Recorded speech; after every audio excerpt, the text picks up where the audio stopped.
Hello guys, welcome to the good chemistry. तो previous video में हमने SN2 मैकेनिज्म सीखा था। यहाँ पर हम सीखेंगे SN1 मैकेनिज्म।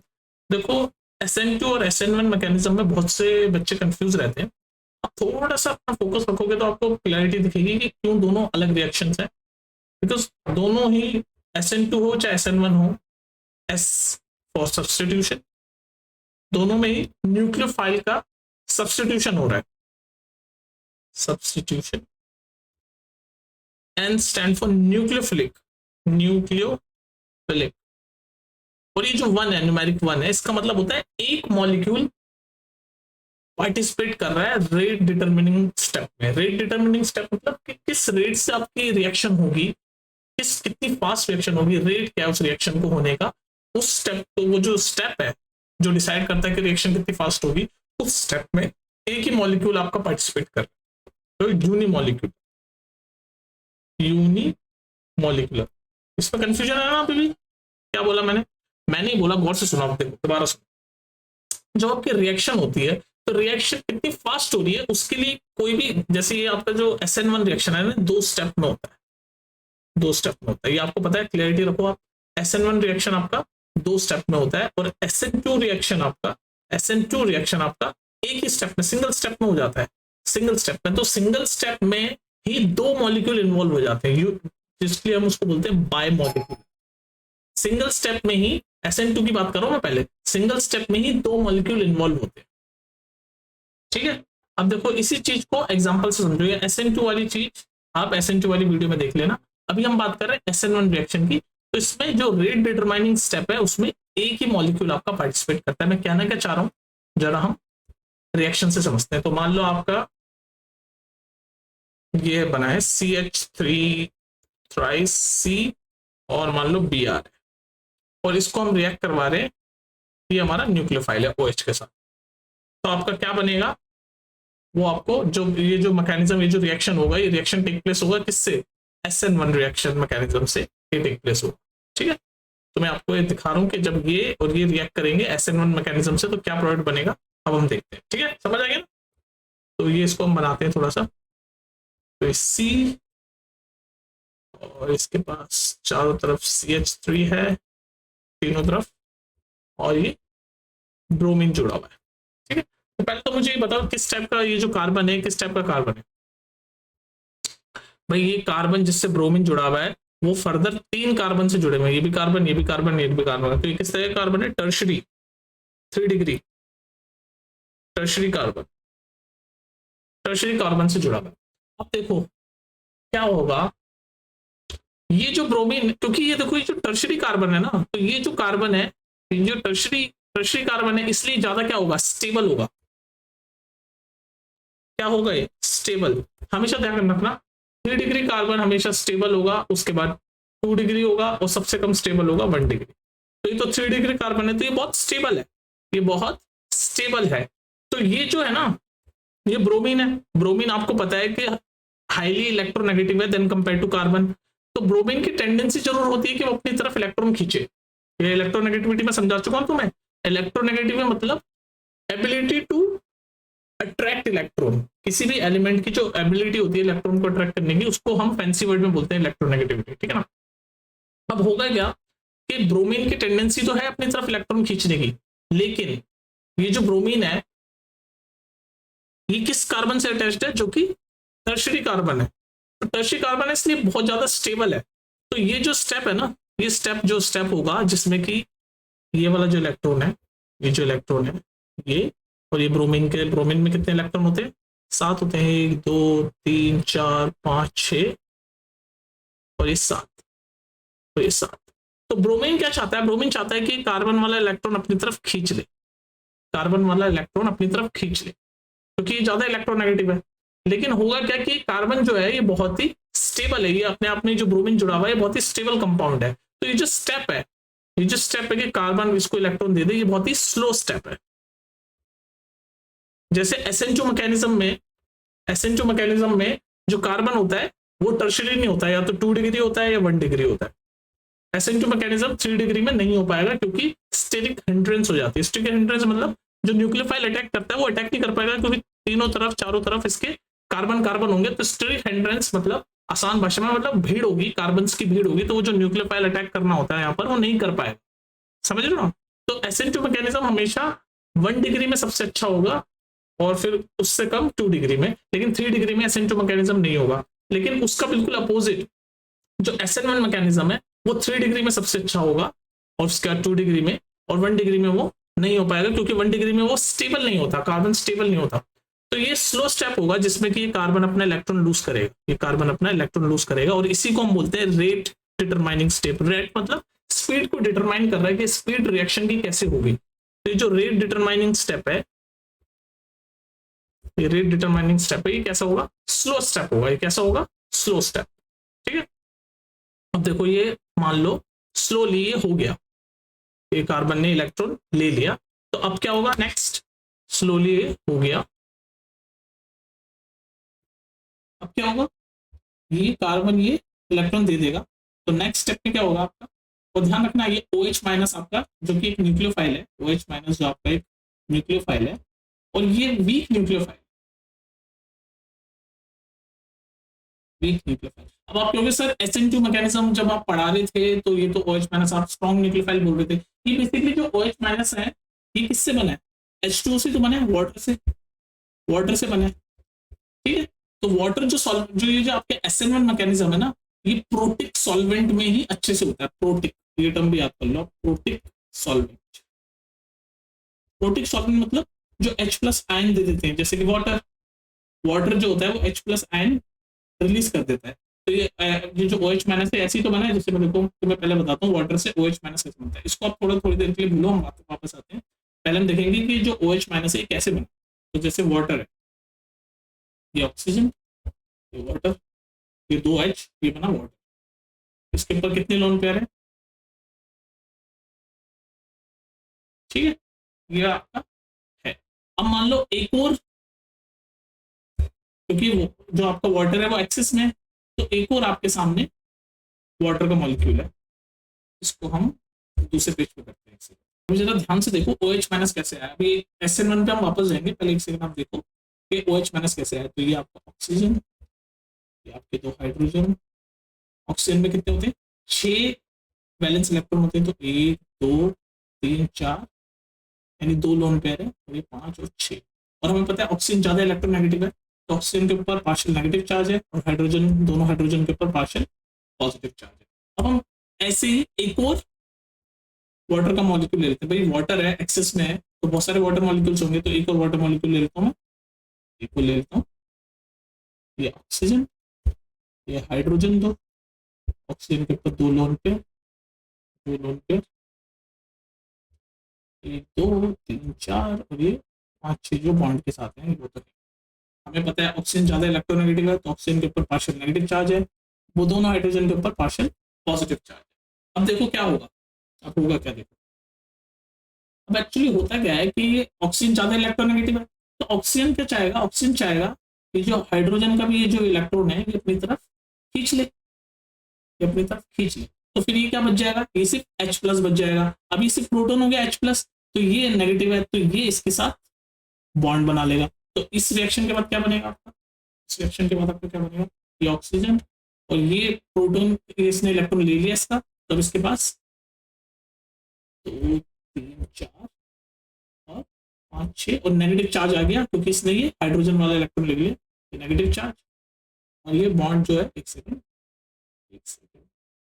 ये हाइड्रोजन का इलेक्ट्रॉन ले लिया, तो ये बॉन्ड तो टूट चुका है, सिर्फ ये वाला हाइड्रोजन रह गया, और आपके पास जो इलेक्ट्रॉन है वो 3 लोन पेयर इलेक्ट्रॉन हो गया आपके पास। अब तो उसके पास इसका मतलब आपके पास नेगेटिव चार्ज आ गया, तो OH माइनस अब आपका बन गया। देख लो जो OH माइनस हम कहते हैं ना, वो ये बन गया। और ये जो H+ है, ये जो H+, क्योंकि इलेक्ट्रॉन ले लिया तो बचा H+, और यहाँ पर इस दूसरे मॉलिक्यूल में वाटर के O नेगेटिव है, तो वो इसके साथ रिएक्ट करके अब H3O+ बन जाएगा, जिसको हम बोलते हैं हाइड्रोनियम आयन। तो ये कैसे बनेगा? हाइड्रोनियम आयन बन जाएगा। तो ऑक्सीजन, ये हाइड्रोजन, और ये H+ इसके साथ जुड़ के, और ये प्लस चार्ज होगा क्योंकि प्रोटॉन है, तो ये बन गया आपका H3O+ हाइड्रोनियम आयन, और ये बन गया आपका OH- आयन। तो ये बस मैंने आपको एक्सप्लेन किया है कि वाटर से OH- आयन कैसे बनता है, तो ये OH- आयन बन गया। अब हम आते हैं अपनी SN1 रिएक्शन पे। ठीक है, थोड़ा सा समझ लो, डिटेल में आपको चाहिए पता होनी चाहिए कि वाटर मॉलिक्यूल से OH माइनस आयन, जो कि एक न्यूक्लियोफाइल की तरह हम यूज कर रहे हैं, ये कैसे बना, तो ये OH माइनस बन गया और H3O प्लस हाइड्रोनियम आयन बन गया। अब आते हैं हम अपनी SN1 मैकेनिज्म। ठीक है, अब होता क्या है कि मैंने आपको बताया कि ये स्टेबल कार्बन है, क्योंकि टर्शियरी कार्बन है तो ये बहुत स्टेबल है। तो ये जो कार्बन अपना इलेक्ट्रॉन इस ब्रोमीन को देगा, ये स्लो स्टेप होगा, रेट डिटरमाइनिंग स्टेप यही हो, क्योंकि इसमें हमें सिर्फ एक ही चीज पार्टिसिपेट कर रही है, ये ब्रोमीन लीव करे इस कार्बन का इलेक्ट्रॉन लेके। ठीक, तो इसीलिए हम इसको बोलते हैं SN1 मैकेनिज्म, क्योंकि इसमें यूनिमोलिकुलर एक ही मॉलिक्यूल, एक स्टेप में एक मॉलिक्यूल हो रहा है। आपने ध्यान रखा होगा कि SN2 मैकेनिज्म में ये लीव करता है और साथ में साइमल्टेनियसली ये OH माइनस जो न्यूक्लियोफाइल होता है वो अटैक कर देता है, तो दोनों चीजें एक साथ हो रही होती है, दोनों मॉलिक्यूल एक साथ पार्टिसिपेट करते हैं SN2 मैकेनिज्म में। पर यहाँ पर SN1 मैकेनिज्म में सिर्फ फर्स्ट स्टेप में यही हो रहा है कि कार्बन अपना इलेक्ट्रॉन ब्रोमीन को देके ब्रोमाइड अनायन बनाना है, अनायन मतलब नेगेटिव, और ये खुद कार्बोकेटायन बन जाता है पॉजिटिव। तो इस स्टेप के बाद ये जब कार्बन दे देगा तो क्या बनेगा, ये कार्बन और इसके तीनों तरफ CH3, ये कार्बन, सेकेंड व्हाइट कलर से कर लेते हैं, ये कार्बन, तीनों तरफ इसके CH3 और इसने अपना ये इलेक्ट्रॉन दे दिया, तो अब इसके ऊपर पॉजिटिव चार्ज आ जाएगा, ये बन गया कार्बोकेटायन। और इधर ब्रोमीन के पास क्या हो गया, ब्रोमीन ने इलेक्ट्रॉन ले लिया तो वो नेगेटिव बन जाएगा, अनायन बन जाएगा। 1 2 3 4 5 6 7 ही तो इसके खुद के थे, और इसने कार्बन वाला भी ले लिया, कार्बन वाला ये जो ऑरेंज इलेक्ट्रॉन ये भी ले लिया, और इसी इलेक्ट्रॉन की वजह से वाला ये ऑरेंज इलेक्ट्रॉन इसने ले लिया, और इसी इलेक्ट्रॉन की वजह से इसके ऊपर आ गया नेगेटिव चार्ज, ये बन गया ब्रोमाइड अनायन। तो ये था फर्स्ट स्टेप। डिफरेंस समझ रहे हो, SN2 में ये निकलता है और साथ में ही OH माइनस अटैक कर देता है, दोनों चीजें साथ होती है, लेकिन इसमें फर्स्ट स्टेप में सिर्फ और सिर्फ ब्रोमाइड अनायन अलग हो गया और कार्बोकेटायन बन गया ये। तो ये फर्स्ट स्टेप में सिर्फ ये हुआ SN1 मैकेनिज्म। अब ये फर्स्ट स्टेप में हुआ तो इसका मतलब थोड़ी देर के लिए ये कार्बोकेटायन रहेगा, तो ये तभी रह पाएगा जब ये स्टेबल होगा। ये कार्बोकेटायन बना रहेगा एक पॉजिटिव चार्ज के साथ, ये तभी रह पाएगा, क्योंकि SN2 मैकेनिज्म में तो मौका नहीं मिलता, जैसे ही ब्रोमाइड आयन निकलता है तो OH माइनस आयन अटैक कर देता है और ये बैलेंस आउट हो जाता है ना क्विकली, क्योंकि वो स्ट्रॉन्ग न्यूक्लियोफाइल होता है SN2 मैकेनिज्म में। और यहाँ SN1 मैकेनिज्म में ये अभी तो सिर्फ फर्स्ट स्टेप पे सिर्फ ये निकला है, ब्रोमाइड आयन निकला है, ये लीविंग ग्रुप सिर्फ निकला है, तो ये कार्बोकेटायन रह गया, तो ये कुछ देर के लिए अब एज अ कार्बोकेटायन ही रहेगा, तो इसलिए तभी रह पाएगा जब ये स्टेबल हो। तो इसीलिए जो SN1 मैकेनिज्म है उसमें हम 3 डिग्री वाला कार्बन रहते हैं, क्योंकि वो ज्यादा स्टेबल होता है, क्योंकि ये पॉजिटिव चार्ज है तो ये कुछ इलेक्ट्रॉन ये साइड में 3 कार्बन है इनसे शेयर कर सकता है, इसीलिए स्टेबल होता है। ठीक है, समझो मैकेनिज्म कि क्यों स्टेबल है, क्यों हमें स्टेबल चाहिए होता है SN1 मैकेनिज्म में, क्योंकि थोड़ी देर के लिए कार्बोकेटायन रहता है अलोन, एज अ कार्बोकेटायन वो रहता है। SN2 में ऐसा नहीं होता, निकला और जुड़ गया न्यूक्लियोफाइल, तो वो बैलेंस आउट कर देता है पॉजिटिव चार्ज को और न्यूट्रलाइज हो जाता है। पर यहाँ पर ये रहेगा पॉजिटिव चार्ज कुछ देर के लिए, क्योंकि अभी सिर्फ फर्स्ट स्टेप में सिर्फ ब्रोमाइड अनायन बनके वो ब्रोमीन निकला है। ठीक है, तो स्टेबल ही होना चाहिए। तो इसीलिए अब आप ये भी समझ गए कि 3 डिग्री कार्बोकेटायन या 3 डिग्री कार्बन क्यों यूज होता है इन SN1 मैकेनिज्म में, क्योंकि वो कुछ देर के लिए एज अ कार्बोकेटायन हो रहता है। तो ये फर्स्ट स्टेप हो गया, तो जो कि स्लो होता है, और रेट इसी से डिटरमाइन होता है, क्योंकि इसमें आपका ये कार्बन अपने आप निकलना चाहिए, उसकी तरह नहीं है, न्यूक्लियोफाइल की तरह ये निकला और वो जुड़ गया, क्योंकि उसमें स्ट्रॉन्ग न्यूक्लियोफाइल होता है और वो निकल जाता है, इसमें ये अपने आप निकलेगा। तो वेट करेंगे तब तक जब तक ये कार्बन अपना इलेक्ट्रॉन देगा, ये ब्रोमीन कार्बन अपना इलेक्ट्रॉन देगा ब्रोमीन को और वो निकलेगा, तो इसका वेट करना पड़ता है। तो एक परफेक्ट सिचुएशन होनी चाहिए, टेम्परेचर, सारी चीजें, सॉल्वेंट सारे आपके परफेक्ट होने चाहिए। जैसे मैंने बताया प्रोटिक सॉल्वेंट में SN1 मैकेनिज्म अच्छे से होता है। प्रोटिक सॉल्वेंट यानी जैसे वाटर, अल्कोहल, ये सब प्रोटिक सॉल्वेंट होते हैं। प्रोटिक सॉल्वेंट बेसिकली, प्रोटिक मतलब जिनमें H+ आयन रिलीज करने की कैपेबिलिटी होती है, उनको बोलते हैं प्रोटिक सॉल्वेंट। जैसे H2 है, तभी हमने देखा OH- बनके और H+ आयन रिलीज कर देता है, तो इसलिए इसको बोलते हैं प्रोटिक सॉल्वेंट। ठीक है, तो आप समझ गए, फर्स्ट स्टेप हो गया। फर्स्ट स्टेप में आपका सिर्फ ब्रोमीन आयन लीव हुआ और आपका कार्बोकेटायन बन गया, और ये थोड़ी देर के लिए रहा, और ये तभी रह पाए क्योंकि ये स्टेबल है, क्योंकि तीनों तरफ से इसके पास कार्बन है, तो ये जो पॉजिटिव चार्ज है ये इलेक्ट्रॉन डेंसिटी इन कार्बनों से ले सकता है और ये थोड़ा सा स्टेबल रह सकता है। और सेकंड स्टेप में आप समझ गए होंगे, सेकंड स्टेप में क्या होता है, वो सेकंड स्टेप जो है वो फास्ट स्टेप है। फर्स्ट स्टेप होता है स्लो और वही रेट डिटरमाइनिंग स्टेप होता है। तो ये फर्स्ट स्टेप के बाद आपका ये हुआ CH3 और इसके ऊपर पॉजिटिव चार्ज है, ये बन गया कार्बोकैटायन, कैटायन मतलब होता है पॉजिटिव, और आपका ये OH माइनस आयन तो अभी है न्यूक्लियोफाइल जो कि अब इस पर अटैक करेगा सेकंड स्टेप में, ये OH माइनस न्यूक्लियोफाइल है, ठीक है। अब सेकंड स्टेप में जो कि फास्ट स्टेप होता है, ये OH माइनस आयन इस कार्बन पे अटैक कर देगा, यानी कि क्योंकि ये पॉजिटिव है, इसको ये क्या है, पॉजिटिव है तो इसको क्या चाहिए, ये इलेक्ट्रोफाइल बन गया। अभी इलेक्ट्रोफाइल मतलब जिसको इलेक्ट्रॉन चाहिए, तो ये पॉजिटिव है तो इसको बैलेंस होने के लिए नेगेटिव चाहिए, और OH माइनस के पास ये नेगेटिव चार्ज है तो इस पर अटैक करेगा और आपका बनेगा CH3 और ये OH आपका जुड़ गया और ये बैलेंस आउट हो गया, जो पॉजिटिव चार्ज था ये नेगेटिव से जुड़ के बैलेंस आउट हो गया, तो ये आपका बन गया अल्कोहल ग्रुप और वो आपका ब्रोमाइड आयन तो था ही। तो ये हमने बना दिया आपको। तो SN1 मैकेनिज्म में ये जो हुआ न्यूक्लियोफाइल के ऊपर जो अटैक है वो सेकंड स्टेप में होता है, सेकंड स्टेप, ठीक है। तो अब ये था SN1 मैकेनिज्म। अगर आप पैरेलल देखो अब दोनों चीजों का, SN1 मैकेनिज्म आपको समझ आ गया होगा उम्मीद करूं, जरा आप थोड़ा सा देखो कि SN2 और SN1 मैकेनिज्म में क्या डिफरेंस था, तो मैं आपको बताता हूँ। SN1 मैकेनिज्म में SN2 पहले SN2 मैकेनिज्म में 1 डिग्री में सबसे अच्छा होता है SN2 मैकेनिज्म, फिर 2 डिग्री में होता है और 3 डिग्री में नहीं होता। SN1 मैकेनिज्म उसको उल्टा 3 डिग्री, क्योंकि कार्बन सबसे ज्यादा स्टेबल 3 डिग्री में होता है तो सबसे अच्छा होता है। SN2 mechanism SN1 mechanism 3 degree carbon में सबसे अच्छा होता है, फिर 2 डिग्री में होता है और 1 डिग्री में नहीं होता, ठीक। और आपको पता है कि 3 डिग्री में SN2 मैकेनिज्म क्यों नहीं होता, क्योंकि आपको उसको क्विकली अटैक करना होता है।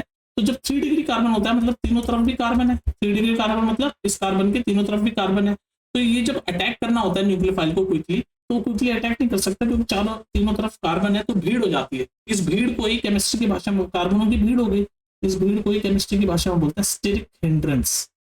हिंड्रेंस, ये हिंड्रेंस मतलब रोक रहा है, अटैक करने से रोक रहा है, इसलिए 3 डिग्री में SN2 मैकेनिज्म नहीं होता, ठीक है।